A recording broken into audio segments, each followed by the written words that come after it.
Bwana, mambo vipi? Karibu tena katika Msafi Max TV. Sasa nikuombe tuweze kusubscribe, kulike na kushare.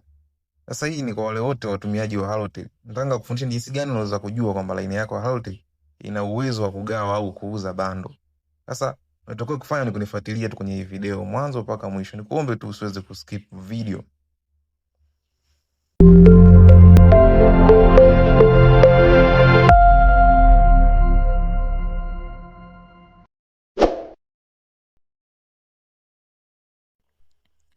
Sasa cha kufanya utaingia kwenye dialpad yako. Ukishaingia kwenye dialpad yako utaandika hiyo kodi hapo. *149 *61 leli utaiandika hiyo kodi kwenye line yako ya Halotel. So utaipiga, utachagua namba moja hapo Halotel.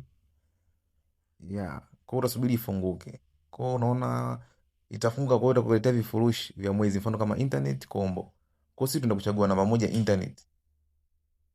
Chagua namba moja internet, itafunguka. Utaona vifurushi vifunguka hivi hapo, mfano kama 10,000 GB 9, 15,000 GB 15. Lakini angalia kifurushi namba 7 ambacho kinakwambia kwamba 100,000 utapata GB 210, ambapo ukiuza kama GB moja utaiuza shilingi 1,000, utapata shilingi 210,000. Kwa hiyo utapata faida karibia mara mbili. Kwa hiyo utapata faida kama ya 110,000. So unaona jinsi gani hizi line za Halotel zinavyokuwa ni dili sana na watu wengi wanazitafuta, lakini kuna baadhi ya watu wanazo lakini hawajui kama ni line za biashara, yani corporate line. So kupitia hiyo kodi utaweza kujua kama line yako ya Halotel ni line ya biashara, na unaweza kuanza biashara ya kuuza bando na kuingiza pesa nyingi sana.